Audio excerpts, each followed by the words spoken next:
Memang terrorism has no religion. Terorisme tidak ada agamanya. Semua agama punya potensi untuk melahirkan terorisme dan kekerasan. Semua agama, bukan hanya Islam deh. Cuma kenapa saya concern kepada agama Islam? Satu, Islam itu adalah agama yang paling banyak dipeluk oleh manusia Indonesia hari ini, dan saya sendiri Islam. Di India terorisnya orang Hindu deh, Bharatiya Janata garis keras. Di Myanmar siapa terorisnya? Orang Buddha deh, namanya Asin Wiratu.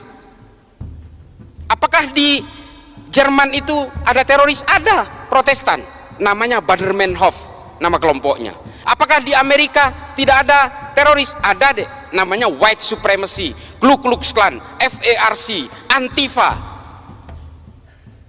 Tidak ada teroris Islam di sana, itu sedikit. Makanya yang nyerang 9/11 itu dari Saudi semua.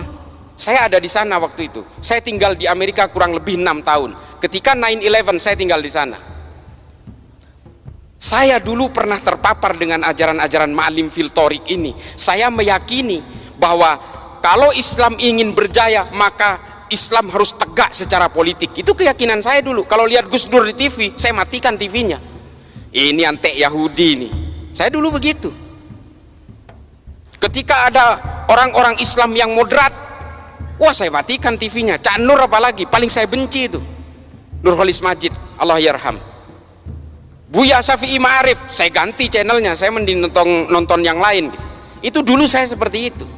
Tapi kemudian saya berusaha mempelajari semuanya.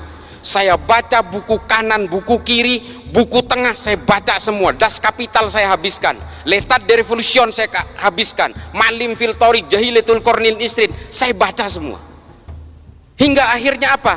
Kepala saya menjadi melting pot dari kesadaran-kesadaran kognitif bahwa manusia dan takdir-takdir keimanannya ini selalu berbeda. Kalau saya lahir di Meksiko, saya pastikan 1000% saya Katolik.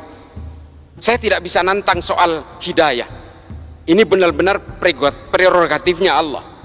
Tapi kalau saya lahir di Argentina, saya Katolik deh. Lalu kemudian dengan takdir-takdir kelahiran itu, apakah kita kemudian seolah-olah, oh karena saya Islam, sejak lahir saya Islam, maka saya yang akan paling menghuni surga. Kalau orang yang berbeda dengan saya pasti masuk neraka. Selalu punya niatan-niatan seperti itu. Demikian juga dengan orang yang Kristen, kalau kalian mau percaya.